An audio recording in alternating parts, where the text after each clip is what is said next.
ಎವನ್ TV news ವೀಕ್ಷಕರಿಗೆ ಸ್ವಾಗತ. H N KC valley ನೀರು ನೇರವಾಗಿ ಬಳಕೆ ಮಾಡುವ ನೀರಲ್ಲ, ಸಚಿವ ಎಂಸಿ ಸುಧಾಕರ್. ಝಾನ್ಸಿ ಕ್ರೀಡಾಂಗಣ ಹಾಗೂ ಪಾಲಿಟೆಕ್ನಿಕ್ ಕಾಲೇಜು ಕಾಮಗಾರಿ ವೀಕ್ಷಿಸಿದ ಸಚಿವರು. ಚಿಂತಾಮಣಿ ನಗರ ಭಾಗದ ಝಾನ್ಸಿ ಕ್ರೀಡಾಂಗಣದಲ್ಲಿ ನಡೆಯುತ್ತಿರುವ ಸಿಂಥೆಟಿಕ್ ಟ್ರ್ಯಾಕ್ ಕಾಮಗಾರಿ, ಕ್ರಿಕೆಟ್ ಸ್ಟೇಡಿಯಂ ಕಾಮಗಾರಿ ಅಲ್ಲದೆ ಪಾಲಿಟೆಕ್ನಿಕ್ ಕಾಲೇಜಿನ ನಿರ್ಮಾಣ ಹಂತದಲ್ಲಿ ಇರುವ ಕಾಮಗಾರಿಯನ್ನ ಚಿಕ್ಕಬಳ್ಳಾಪುರ ಜಿಲ್ಲಾ ಉಸ್ತುವಾರಿ ಹಾಗೂ ಉನ್ನತ ಶಿಕ್ಷಣ ಸಚಿವರಾದ ಡಾ ಎಂಸಿ ಸುಧಾಕರ್ ಅವರು ವೀಕ್ಷಿಸಿದ ನಂತರ ಮಾತನಾಡಿದ ಸಚಿವರು, ಎಚ್ಎನ್ ವ್ಯಾಲಿ ಹಾಗೂ ಕೆಸಿ ವ್ಯಾಲಿ ನೀರು ದ್ವಿತೀಯ ಹಂತದ ಶುದ್ಧೀಕರಣ. ಈ ಯೋಜನೆಯ ಮೂಲ ಉದ್ದೇಶ ಕೆರೆಗಳಲ್ಲಿ ನೀರು ತುಂಬಿಸುವುದು, ಕೇವಲ ಅಂತರ್ಜಲ ವೃದ್ಧಿಯಾಗುವುದಕ್ಕಾಗಿ ನೀರನ್ನ ಶೇಖರಣೆ ಮಾಡುವುದು. ಆ ನೀರನ್ನ ನೇರವಾಗಿ ಕೃಷಿ ಚಟುವಟಿಕೆಗಳಿಗೆ ಹಾಗೂ ಬೇರೆ ಬಳಕೆಗೆ ನೀರು ಉಪಯೋಗಿಸುವಂತದ್ದಲ್ಲ ಎಂದು ಹೇಳಿದರು. ಅಂತರ್ಜಲ 1800 ರಿಂದ 2000 ವರೆಗೂ ಕುಸಿದಿದೆ. ನಮ್ಮ ಜಿಲ್ಲೆಗಳಲ್ಲಿ ಮಳೆ ಪ್ರಮಾಣ ಕಡಿಮೆ ಇರುವುದರಿಂದ ಕನಿಷ್ಠ ಈ ನೀರು ಬಂದರೆ ಭೂಮಿಯ ಪದರಗಳಲ್ಲಿ ಆ ನೀರು ಹಿಂಗಿ ಇನ್ನೊಂದಷ್ಟು ಶುದ್ಧವಾಗುತ್ತದೆ ಹಾಗೂ ಬೇರೆ ಬೇರೆ ಕಡೆ ಹೋಗುತ್ತದೆ. ಯಾವ ಭಾಗಗಳಲ್ಲಿ ಎಚ್ಎನ್ ಹಾಗೂ ಕೆಸಿ ವ್ಯಾಲಿ ನೀರು ಬಂದಿದೆ, ಅಲ್ಲಿನ ಬೋರ್ವೆಲ್ಗಳಲ್ಲಿನ ನೀರಿನ ಪ್ರಮಾಣ ಹೆಚ್ಚಾಗಿದೆ ಎಂದು ಹೇಳಿದ ಅವರು, ನಿರಂತರವಾಗಿ ಇಂಡಿಯನ್ ಇನ್ಸ್ಟಿಟ್ಯೂಟ್ ಆಫ್ ಸೈನ್ಸ್ ಅವರು ಪರಿಶೀಲನೆ ಮಾಡಿ ವರದಿಗಳನ್ನು ಕೊಡುತ್ತಿದ್ದರು. ಕೆಲವು ಕಡೆ ನಗರಗಳ ಸಮೀಪ ಎಚ್ಎನ್ ಹಾಗೂ ಕೆಸಿ ವ್ಯಾಲಿ ನೀರು ಬರುತ್ತಿದೆ. ಅಲ್ಲಿ ನಗರಗಳಿಂದ ಬರುವ ತ್ಯಾಜ್ಯ ನೀರು ಅದರಲ್ಲಿ ಬೆರೆತಿರುವುದರಿಂದ ಅಲ್ಲಿ ಬೇರೆ ರೀತಿ ಪರಿಸ್ಥಿತಿ ಇದೆ ಎಂದು ವಿವರಿಸಿದರು. ಚಿಕ್ಕಬಳ್ಳಾಪುರ ತಾಲೂಕಿನ ಕಂದವಾರ ಕೆರೆಗೆ ಎಚ್ಎನ್ ವ್ಯಾಲಿ ನೀರು ಬರುತ್ತದೆ.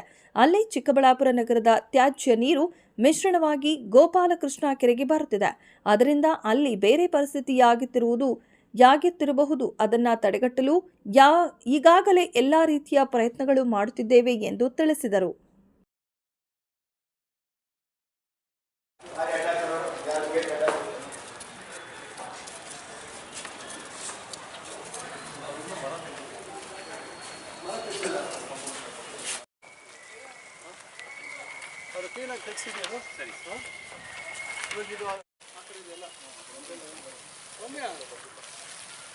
ಹಾಕ್ಸ್ತೀರಮ್ಮ ಪಾಲಿಟೆಕ್ನಿಕ್ ಅವರು ಗೊತ್ತಿದೆ, ಅವ್ರಿಗೆ ಇದು ಒಳಗಿದೆ ಅಂತ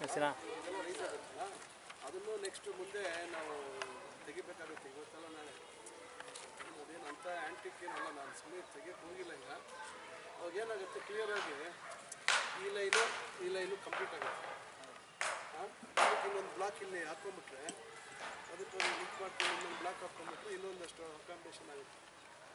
ನಾವೆಲ್ಲ ಈಗ ಸೆಂಟರ್ ಆಫ್ ಎಕ್ಸಲೆನ್ಸ್ ಎಲ್ಲ ಕೊಟ್ಬಿಟ್ರೆ ಇದಾಗುತ್ತೆ. ಎಚ್ಎನ್ ವ್ಯಾಲಿ ಇರ್ಬೋದು, ಕೆಸಿ ವ್ಯಾಲಿ ಇರ್ಬೋದು, ಇದು ದ್ವಿತೀಯ ಹಂತದ ಶುದ್ಧೀಕರಣ, ಸೆಕೆಂಡ್ರಿ ಟ್ರೀಟ್ಮೆಂಟ್ ಅಂತ ಕರಿತೀವಿ. ಇದರ ಯೋಜನೆಯ ಮೂಲ ಉದ್ದೇಶ ಇದು ಕೆರೆಗಳಲ್ಲಿ ನೀರು ತುಂಬಿಸುವಂಥದ್ದು.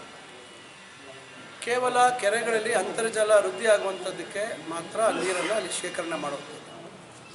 ಅದನ್ನು ನೇರವಾಗಿ ಕೃಷಿಗೆ ಬಳಕೆ ಮಾಡುವಂಥದ್ದಾಗ್ಬೋದು ಅಥವಾ ಬೇರೆ ರೀತಿಯಾದಂಥ ಬಳಕೆ ಮಾಡುವಂಥದ್ದಕ್ಕೆ ಅದನ್ನು ನೀರು ಉಪಯೋಗಿಸುವಂಥದ್ದಲ್ಲ. ಉದ್ದೇಶ ಅಂತರ್ಜಲ 1800-2000 ಅಡಿ ಕುಸಿದೋಗಿದೆ. ನಮಗೆ ಮಳೆ ಪ್ರಮಾಣ ಭಾಳ ಕಮ್ಮಿ ಇದೆ. ಕನಿಷ್ಠ ಈ ನೀರಾದರೂ ಬಂದರೆ ಭೂಮಿಯ ಪದರಗಳಲ್ಲಿ ಆ ನೀರು ಹಿಂಗಿ ಇನ್ನೊಂದಷ್ಟು ಅದು ಶುದ್ಧ ಆಗ್ತದೆ ಮತ್ತು ಬೇರೆ ಬೇರೆ ಕಡೆ ಅದು ಹೋಗುವಂಥದ್ದು ಇದೆ. ಎಲ್ಲೆಲ್ಲಿ ಕೆಸಿ ವ್ಯಾಲಿ, ಎಚ್ಎನ್ ವ್ಯಾಲಿ ನೀರು ಬಂದಿದೆ ಅಲ್ಲೆಲ್ಲ ಬೋರ್ವೆಲ್ಗಳಲ್ಲಿ ನೀರಿನ ಪ್ರಮಾಣ ಹೆಚ್ಚಾಗಿದೆ. ನಿರಂತರವಾಗಿ ಇಂಡಿಯನ್ ಇನ್ಸ್ಟಿಟ್ಯೂಟ್ ಆಫ್ ಸೈನ್ಸ್ ಅವರು ನಿರಂತರವಾಗಿ ನೀರನ್ನು ಪರೀಕ್ಷೆ ಮಾಡಿ ವರದಿಗಳನ್ನು ಕೊಡ್ತಾ ಇದ್ದಾರೆ. ಕೆಲವು ನಗರಗಳ ಸಮೀಪ ಎಲ್ಲಿ ಕೆಸಿ ವ್ಯಾಲಿ ಅಥವಾ ಎಚ್ಎನ್ ವ್ಯಾಲಿ ನೀರು ಬಂದಿದೆ ಅಲ್ಲಿ ಆ ನಗರದಲ್ಲಿ ಇರ್ತಕ್ಕಂಥ ತ್ಯಾಜ್ಯ ನೀರು, ಯುಜಿಡಿ ನೀರು ಅದರಲ್ಲಿ ಬೆರ್ತಿರೋವಂಥದ್ದು ಆದಾಗ ಬಹುಶಃ ಅಲ್ಲಿ ಬೇರೆ ರೀತಿ ಪರಿಸ್ಥಿತಿ ಇದೆ. ಈಗ ಉದಾಹರಣೆಗೆ ಚಿಕ್ಕಬಳ್ಳಾಪುರದಲ್ಲಿ ಕಂದವಾರ ಕೆರೆಗೆ ಕೆಸಿ ವ್ಯಾಲಿ, ಎಚ್ಎನ್ ವ್ಯಾಲಿ ನೀರು ಬರ್ತದೆ. ಅಲ್ಲಿ ಚಿಕ್ಕಬಳ್ಳಾಪುರ ನಗರದ ತ್ಯಾಜ್ಯ ನೀರು ಅಲ್ಲಿ ಮಿಶ್ರಣ ಆಗ್ತಾ ಇದೆ. ಅದು ಮಿಶ್ರಣ ಆಗಿ ಸೀದಾ ನಮಗೆ ಗೋಪಾಲಕೃಷ್ಣ ಕೆರೆಗೆ ಬರ್ತಾ ಇದೆ. ಇದೇ ರೀತಿ ಆಗಿದೆ. ಇದು ಆ ರೀತಿ ಪ್ರಸಂಗಗಳಲ್ಲಿ ಅದರ ಸಮಸ್ಯೆ ಅಕಸ್ಮಾತ್ ಆಗ್ತಾ ಇರ್ಬೋದು, ಇಲ್ಲ ಅಂತ ನಾನು ಹೇಳೋದಿಲ್ಲ. ಅದನ್ನು ಕೂಡ ನಾವು ಗಮನ ಹರಿಸ್ತಾ ಇದ್ದೀವಿ. ಅದನ್ನು ಮಿಶ್ರಣ ಆಗ್ತಕ್ಕಂಥದ್ದಕ್ಕೆ ಪ್ರಯತ್ನ ಮಾಡ್ತಾ ಇದ್ದೀವಿ. ಅದರಿಂದ ಕೆಲವರಿಗೆ ತೃತೀಯ ಹಂತದ ಶುದ್ಧೀಕರಣ ಅಂತ ಪ್ರತಿ ಹಂತದ ಶುದ್ಧೀಕರಣ ಇರ್ತಕ್ಕಂಥದ್ದು ಭಾಳ ಏನು ಅದರ ಬಳಕೆಯ ಒಂದು ಗಮನದಲ್ಲಿಟ್ಕೊಂಡು ಕುಡಿಯೋ ನೀರಿಗೆ ಬಳಕೆ ಮಾಡುವಂಥದ್ದು ತೃತೀಯ ಹಂತದ ಶುದ್ಧೀಕರಣ. ಇದು ನಾವು ಯಾವುದೇ ರೀತಿ ಕುಡಿಯೋದಕ್ಕೆ ಇನ್ನೊಂದಕ್ಕೆ ಜಾನುವಾರುಗಳು ಕುಡಿಯೋದಕ್ಕೂ ಇದು ಬಳಕೆ ಆಗಬಾರ್ದು ಅಂತಕ್ಕಂಥದ್ದು ಇದೆ. ಇದು ಅಂತರ್ಜಲ ವೃದ್ಧಿ ಆದಾಗ ಭೂಮಿಯಲ್ಲಿ ಹೋಗಿ ಅದೇ ಶುದ್ಧ ಆಗಿ ಅದನ್ನು ಬೋರ್ವೆಲ್ ಮುಖಾಂತರ ಕೃಷಿಗೆ ಬಳಕೆ ಮಾಡುವಂಥದ್ದು ಆಗುತ್ತೆ. ನೇರವಾಗಿ ಅದನ್ನು ಬಳಕೆ ಮಾಡೋಕ್ಕೆ ಅವಶ್ಯಕತೆ ಇಲ್ಲ. ಅದರಿಂದ ಕೆಲವರು ಇದಕ್ಕೆ ನಿರಂತರವಾಗಿ ಇದಕ್ಕೆ ವಿರೋಧ ಮಾಡಿಕೊಂಡೇ ಬರ್ತಾ ಇದ್ದಾರೆ. ಅವರು ಈ ಥರ ಎಲ್ಲಾದರೂ ಅದು ತ್ಯಾಜ್ಯ ನೀರು ಮಿಶ್ರಣ ಆಗಿರ್ತಕ್ಕಂಥದ್ದನ್ನು ತೆಗೆದುಕೊಂಡು ಹೋಗಿ ಭವಿಷ್ಯ ಪರೀಕ್ಷೆ ಮಾಡಿ ಆ ರೀತಿ ಹೇಳ್ತಾ ಇರ್ಬೋದು. ಇನ್ನು ಬೇರೆ ಯಾವುದೇ ರೀತಿ ಏನು ಒಂದು ಸ್ಪಷ್ಟವಾದಂಥ ವೈಜ್ಞಾನಿಕ ಒಂದು ಕಾರಣಗಳು ಯಾವುದು ಇದು ಸರಿಯಿಲ್ಲ ಅಂತ ಹೇಳಲಿಕ್ಕೆ ಸಾಧ್ಯ ಇಲ್ಲ. ಅದರ ಉದ್ದೇಶ ಬಹುಶಃ ಭಾಳಷ್ಟು ಜನ ಅರ್ಥ ಮಾಡ್ಕೊಂಡಿಲ್ಲ. ಕೆಲವರೆಲ್ಲ ಭಾಳ ದೊಡ್ಡ ಮಟ್ಟದಲ್ಲಿ ಈ ಯೋಜನೆ ಜಾರಿಯಾದಾಗ ಅದ್ರ ಬಗ್ಗೆ ಭಾಳ ದೊಡ್ಡ ದೊಡ್ಡ ಭಾಷಣಗಳನ್ನು ಬಿದ್ದಿದ್ದಾರೆ. ಈಗ ವಿರೋಧ ಪಕ್ಷದಲ್ಲಿ ಹೋಗಿ ಕೂತ್ಕೊಂಡು ಅದು ಸರಿ ಇಲ್ಲ ಇದು ಸರಿ ಇಲ್ಲ 3ನೇ ಹಂತದ ಶುದ್ಧೀಕರಣ ಮಾಡಬೇಕು ಅಂತ ಹೇಳುವಂಥದ್ದು ಅವರ ಒಂದು ದ್ವಂದ್ವ ನಿಲುವಿನ ಕಾರಣ. ನಮ್ಮ ಭಾಗದಲ್ಲಿ ಯಾರೂ ಅದ್ರ ಬಗ್ಗೆ ಯಾವುದೇ ಒಂದು ವಿರೋಧ ವ್ಯಕ್ತಪಡಿಸುವಂಥದ್ದಿಲ್ಲ. ಅದರಿಂದ ಇದು ಕೇವಲ ರಾಜಕೀಯ ಪ್ರೇರಿತ. ನಮ್ಮ ಭಾಗಕ್ಕೆ ಕನಿಷ್ಠ ಇದಾದರೂ ಬಂದರೆ ರೈತರು ಅದನ್ನು ಕೃಷಿಗೆ ಒಂದು ಅಂತರ್ಜಲ ವೃದ್ಧಿ ಆದ ಮೇಲೆ ಅದನ್ನು ಬಳಸುವಂಥದ್ದು ಮಾಡಿದಾಗ ಬಹುಶಃ ಕೃಷಿ ಚಟುವಟಿಕೆಗೂ ಆಗುತ್ತೆ, ಬೇರೆ ರೀತಿಯಲ್ಲಿ ನಮ್ಮ ಏನೋ ಹೈನೋದ್ಯಮಕ್ಕೂ ಅನುಕೂಲ ಆಗುವಂಥದ್ದಾಗುತ್ತೆ. ಸರ್, ಮತ್ತೆ ನಾವು ಪಾಲಿಟೆಕ್ನಿಕ್ಗೆ 3 ಹಂತಗಳಲ್ಲಿ ನಾನು ಅನುದಾನ ಒದಗಿಸಿದ್ದೆ. ಮೊದಲನೇ ಹಂತದಲ್ಲಿ 15 ಕೋಟಿ ಕೊಡಿಸಿದ್ದೆ, 2ನೇ ಹಂತದಲ್ಲಿ 10 ಕೋಟಿ ಕೊಡಿಸಿದ್ದೀನಿ. ಈಗ 3ನೇ ಹಂತದಲ್ಲಿ 50 ಕೋಟಿ ಅನುದಾನ ಬಿಡುಗಡೆ ಮಾಡಿದ್ದೀವಿ. ಇನ್ನೂ ಅನುದಾನದ ಕೊರತೆ ಇದೆ. ಈಗ ಇನ್ನೂ ಸ್ವಲ್ಪ ಕೊಡಬೇಕು ಅಂತಕ್ಕಂಥದ್ದಾಗಿದೆ. ಸದ್ಯದಲ್ಲೇ ಇನ್ನೂ ಒಂದು 5 ಕೋಟಿ ಕೊಡುವಂಥದ್ದಕ್ಕೆ ಪ್ರಯತ್ನ ಮಾಡ್ತಾಯಿದ್ದೀನಿ. ಅದು ಬಿಟ್ಟು ಇನ್ನು ಯಾಕಂದರೆ ಅಲ್ಲಿ ಎಲ್ಲ ಹಳೆ ಕಾಲದ ಚೇರುಗಳು, ಬೀರುಗಳು ಮತ್ತು ಯಾವುದೇ ರೀತಿ ಒಂದು ಸುಸಜ್ಜಿತವಾದಂಥ ವ್ಯವಸ್ಥೆ ಅಲ್ಲಿ ಇಲ್ಲ. ಅದಕ್ಕೆ ಕ್ಲಾಸ್ ರೂಮ್ಸಲ್ಲಿ ಬೆಂಚ್ಗಳಿರ್ಬೋದು, ಇವೆಲ್ಲವನ್ನು ನಾವು ಒಂದು ವ್ಯವಸ್ಥಿತವಾಗಿ ಮಾಡಬೇಕು ಅಂತಕ್ಕಂಥ ದೃಷ್ಟಿಯಿಂದ ಇನ್ನೂ ಒಂದಷ್ಟು ಅನುದಾನ ಕೊಡಬೇಕಾಗುತ್ತೆ. ಮತ್ತು ಅಲ್ಲಿ ಸೆಂಟರ್ ಆಫ್ ಎಕ್ಸಲೆನ್ಸ್ ಮಾಡಬೇಕು ಅಂತಕ್ಕಂಥ ಉದ್ದೇಶ ಇದೆ. ಸ್ನೈಡರ್ ಕಂಪನಿಯವರು ಈಗ ಒಡಂಬಡಿಕೆಯನ್ನು ಮಾಡ್ಕೊಳ್ತಾ ಇದ್ದೀವಿ. ಅದು ಉದ್ಯೋಗ ಅಲ್ಲಿ ತರಬೇತಿ ಪಡೆದಂಥವ್ರಿಗೆ ಉದ್ಯೋಗ ಅವಕಾಶಗಳು ಹೆಚ್ಚಾಗ್ತವೆ. ಈ ರೀತಿ ಇನ್ನು ಬೇರೆ ಬೇರೆ ಸಂಸ್ಥೆಗಳ ಜೊತೆ ಮಾತಾಡ್ತಾ ಇದ್ದೀವಿ. ರಾಜ್ಯದಲ್ಲೇ ಒಂದು ಅತ್ಯುತ್ತಮವಾದಂಥ ಒಂದು ಪಾಲಿಟೆಕ್ನಿಕ್ ಆಗಬೇಕು ಅಂತಕ್ಕಂಥದ್ದು ನನ್ನ ಬಯಕೆ.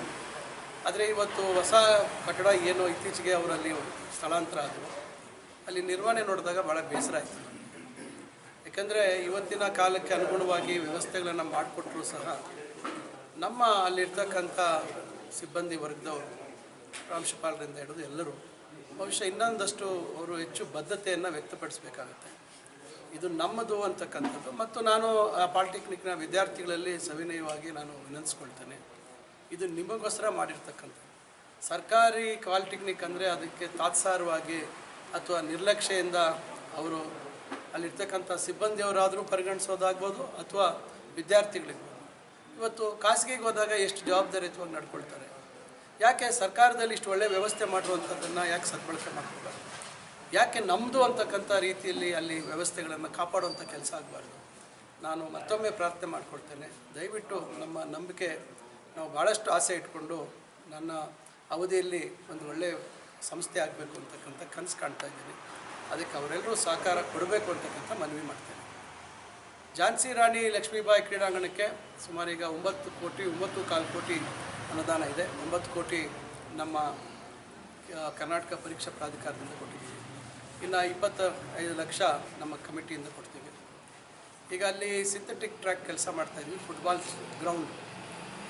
ಗ್ರೌಂಡ್ ನ್ಯಾಚುರಲ್ ಗ್ರಾಸ್ ಹಾಕ್ತೀವಿ, ಸಿಂಥೆಟಿಕ್ ಗ್ರಾಸ್ ಅಲ್ಲ, ನಮ್ಮ ನ್ಯಾಚುರಲ್ ಟರ್ಫ್ ಹಾಕ್ತೀವಿ, ಟರ್ಫ್ ಅಂತಾರೆ ಅದ್ರ ಮತ್ತು ಅದಕ್ಕೆ ನೀರು ಸಿಂಪಡಣೆ ಮಾಡ್ತಕ್ಕಂಥದ್ದಕ್ಕೆ ಇವೆಲ್ಲ ಮಾಡುವಂಥದ್ದು ಮಾಡ್ತಾಯಿದ್ವಿ. ಟ್ಯಾಂಕು ದೊಡ್ಡದು ಬೇಕು ಅಂತ ಕೇಳ್ತಾ ಇದ್ದಾರೆ. ಈಗ 50,000 ಲೀಟ್ರ್ ಹಿಂದೆ ಟ್ಯಾಂಕ್ ನಾವು ಹೊಸದಾಗಿ ಎಸ್ ಎಂ ಕೃಷ್ಣ ಅವರ ಅನುದಾನದಲ್ಲಿ ಮಾಡಿಸಿದ್ದೆ, ಅದು ಬಳಕೆ ಆಗಿಲ್ಲ. ಈಗ ನಗರಸಭೆಯಿಂದ ಅದಕ್ಕೆ ನೀರಿನ ವ್ಯವಸ್ಥೆ ಮಾಡೋಕ್ಕೆ ಹೇಳಿದ್ದೀನಿ. ಪ್ರತಿ ದಿವಸ 1 ಲಕ್ಷ ಲೀಟ್ರು ಇವತ್ತು ಅಲ್ಲಿ ಗ್ರೌಂಡ್ ಮೇಂಟೈನ್ ಮಾಡಲಿಕ್ಕೆ ಬೇಕು, ಅಂದರೆ ಆ ಗ್ರಾಸ್ ಲಾನ್ ಮೇಂಟೈನ್ ಮಾಡಲಿಕ್ಕೆ ನೋಡೋಣ, ಅದೊಂದು ಪ್ರಯತ್ನ ಮಾಡ್ತಾಯಿದ್ವಿ. ಎಲ್ಲ ರೀತಿ ನಾನು ಈಗ ಇನ್ನೊಂದು 2-2.5 ತಿಂಗಳಲ್ಲಿ ಆ ಕಾಮಗಾರಿ ಆಗುತ್ತೆ. ಅದಕ್ಕೂ ಹೆಚ್ಚುವರಿಯಾಗಿ ಮತ್ತೆ ಒಂದು 7 ಕೋಟಿ ರೂಪಾಯಿ ಕೊಡಿಸುವಂಥ ಪ್ರಯತ್ನ ಮಾಡ್ತಾಯಿದ್ದೀನಿ. ಅದೇನಾದರೂ ಆದರೆ ಇನ್ನು ಉಳಿದಿರ್ತಕ್ಕಂಥ ಗ್ಯಾಲ್ರಿ ಕೆಲಸ ಬಾಕಿ ಇರುವಂಥದ್ದು, ಅಂಗಡಿಗಳ ಮೇಲೆ ಕಟ್ಟುವಂಥದ್ದು ಪೂರ್ಣ ಮಾಡ್ತೀವಿ. ಮತ್ತು ಸಾಧ್ಯ ಆದರೆ ಹಣ ಉಳಿತಾಯ ಆದರೆ ಸುತ್ತಲೂ ಇದೇ ಟೆನ್ಸೈಲ್ ಮೆಮ್ಬ್ರೇನ್ ಸುತ್ತಲೂ ಕವರ್ ಮಾಡುವಂಥದ್ದು ಮಾಡ್ತೀವಿ. ಯಾಕಂದರೆ ಇದೊಂದು ಮಾದರಿ ಕ್ರೀಡಾಂಗಣ ಆಗಬೇಕು ಅಂತಕ್ಕಂಥದ್ದು. ಇನ್ನೂ ಸ್ವಲ್ಪ ಅನುದಾನದ ಕೊರತೆ ಆಗ್ಬೋದು.